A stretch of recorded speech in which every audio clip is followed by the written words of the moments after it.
You murdered an innocent woman and her 2-year-old daughter in a situation where they had trusted you and travelled with you from Bristol to your home in Dundee. You murdered the physically small and defenceless Benelin Burke by stabbing her with a long-bladed knife, or samurai sword as you described it, for no apparent reason other than that she was crying.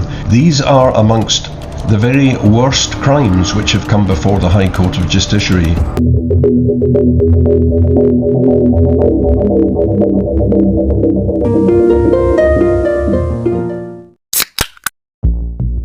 Hello everyone, welcome back to channel Weekly Crime Stories yang akan membahas kisah-kisah kriminal nyata yang penuh misteri.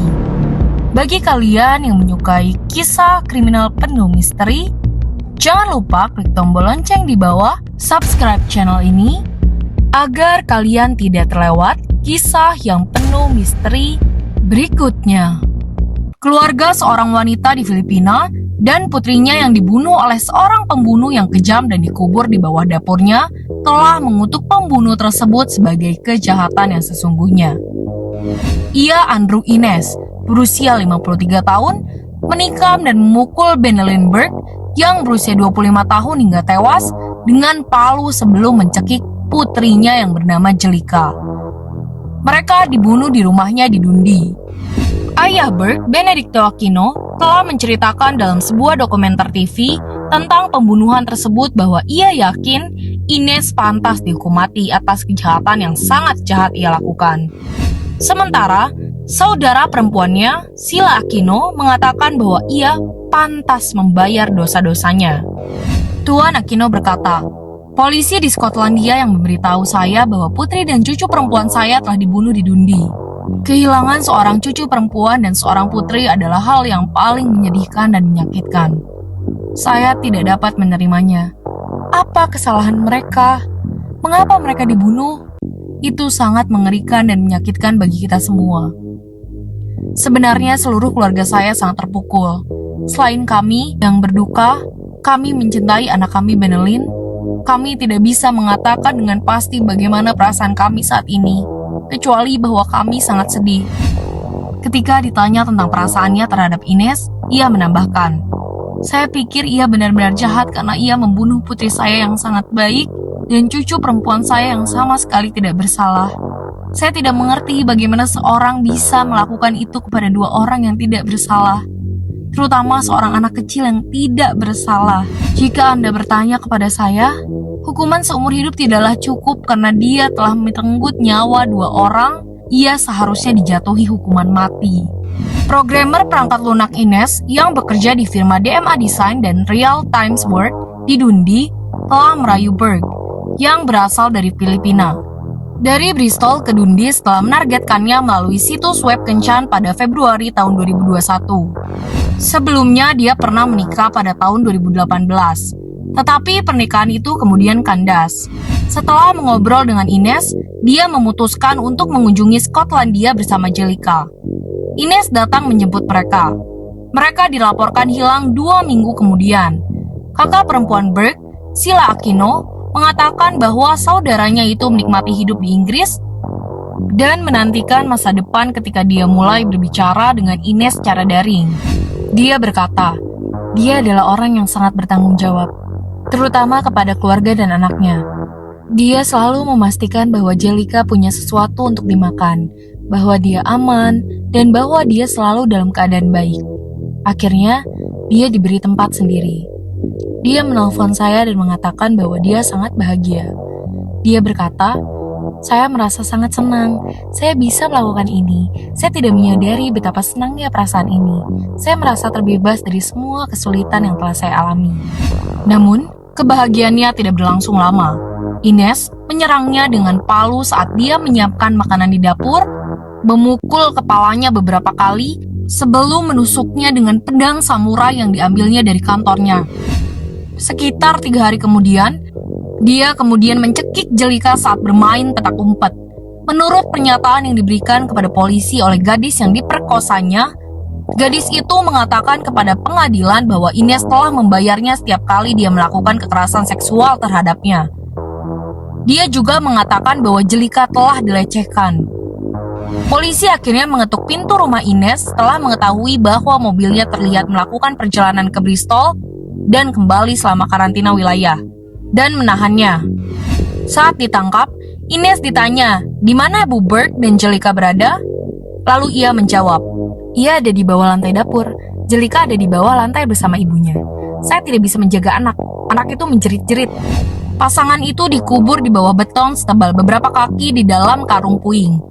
Ines berusaha menutupi lokasi pemakaman dengan ubin dapur baru.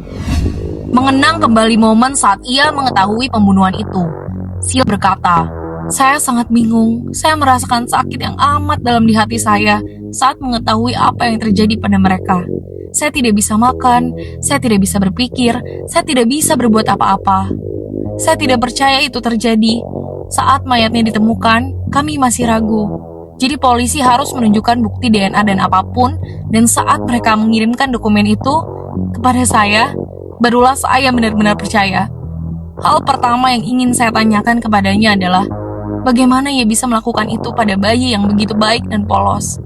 Orang normal tidak mungkin melakukan itu pada siapapun. Bagaimana Anda bisa membunuh orang dengan begitu mudah? Ia jahat, dan ia pantas membayar dosa-dosanya. Lalu ia menambahkan, saya kangen bernyanyi bersama Benelin. Saya kangen berkaraoke dengannya. Saya kangen pergi ke taman bersamanya. Hanya jalan-jalan, atau bahkan ke mall. Saya sangat merindukan semua itu.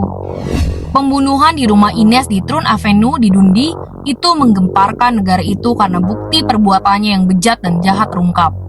Gambar-gambar mengerikan yang diperlihatkan kepada juri dan dirilis ke publik setelah persidangan berakhir memperlihatkan tempat tidur yang darurat dibuat Ines untuk Jelika di ruang tamunya dan lubang di lantai dapur tempat mereka dikubur. Persidangan mendengar bahwa ia telah membeli palu dan kantong-kantong semen di B&Q setempat dan kemudian berupaya mengklaim bahwa Miss Burke sempat mengingatkannya pada mantan istrinya dan wanita lain yang telah meninggalkannya ketika ia menyerangnya. Ines juga mengklaim bahwa ia gila akibat mengkonsumsi steroid yang diresepkan untuk penyakit Crohn yang dideritanya. Psikiater Dr. Gordon Cowan yang memberikan kesaksian di persidangan Ines mengatakan pembunuh itu menjadi sangat marah dan menepis anggapan bahwa pembunuh itu mengalami gangguan mental saat melakukan penyerangan. Ines menyangkal pembunuhan selama persidangan dan malah mengajukan pembelaan khusus tentang tanggung jawab yang berkurang. Namun, juri hanya butuh waktu 2,5 jam untuk menyatakan dia bersalah atas 2 tuduhan pembunuhan setelah persidangan selama 5 hari. Juri juga menyatakan dia bersalah atas penyerangan seksual terhadap Jelika, memperkosa anak lain, dan mencoba menghalangi jalannya keadilan. Keluarga Burke yang datang ke Skotlandia dari Filipina untuk melihat Ines diadili, mengatakan dalam pernyataan yang memilukan setelah vonisnya bahwa dia telah menjadi harapan dan cahaya bagi keluarga kami. Cahaya itu telah dipadamkan dengan kejam. Kepala Inspektur Detektif Graham Smith dari tim investigasi utama kepolisian Skotlandia mengatakan setelah persidangan bahwa pembunuhan Burke dan Jelika telah mengejutkan kami semua. Ia menambahkan, dalam hampir 30 tahun bertugas sebagai polisi, kebejatan yang ditunjukkan Andrew Ines melampaui apapun yang pernah saya atau rekan-rekan saksikan sebelumnya. Ia tidak hanya dengan kejam merenggut nyawa seorang ibu muda dan seorang anak yang tidak bersalah. Ia kemudian berusaha melarikan diri dari keadilan dengan mengubur jasad mereka di bawah lantai dapurnya. Tindakannya tidak menunjukkan rasa hormat terhadap nyawa manusia atau terhadap penderitaan dan kesedihan yang ia bawa kepada orang-orang yang mereka cintai. Saya ingin mengakhiri dengan mengucapkan terima kasih kepada keluarga Benelin dan Jelika atas keberanian yang telah mereka tunjukkan selama cobaan yang tak terbayangkan ini. Dan saya berharap hukuman ini dapat membantu mereka mendapatkan ketenangan. Berikut adalah kisah kejam Ines yang membunuh istrinya dan anaknya dengan motif yang tidak jelas. Dia hanya memiliki keinginan untuk membunuh karena gangguan mentalnya yang menghilangkan sisi kemanusiaan dari dirinya. Berhati-hatilah saat kalian berkenalan dengan seseorang yang baru, apalagi dari jejaring media sosial. Selidiki dahulu asal-usul sifat dan karakter orang tersebut. Bagi kalian yang menyukai kisah kriminal misteri seperti ini, jangan lupa diklik like, komen, share, serta subscribe channel ini. Serta, apabila kalian ingin merequest cerita, silahkan ketik di kolom komentar. Dan untuk penonton setia Weekly Crime Stories, serta komentator setia, terima kasih telah membantu Weekly Crime Stories menjadi lebih baik lagi. Terima kasih.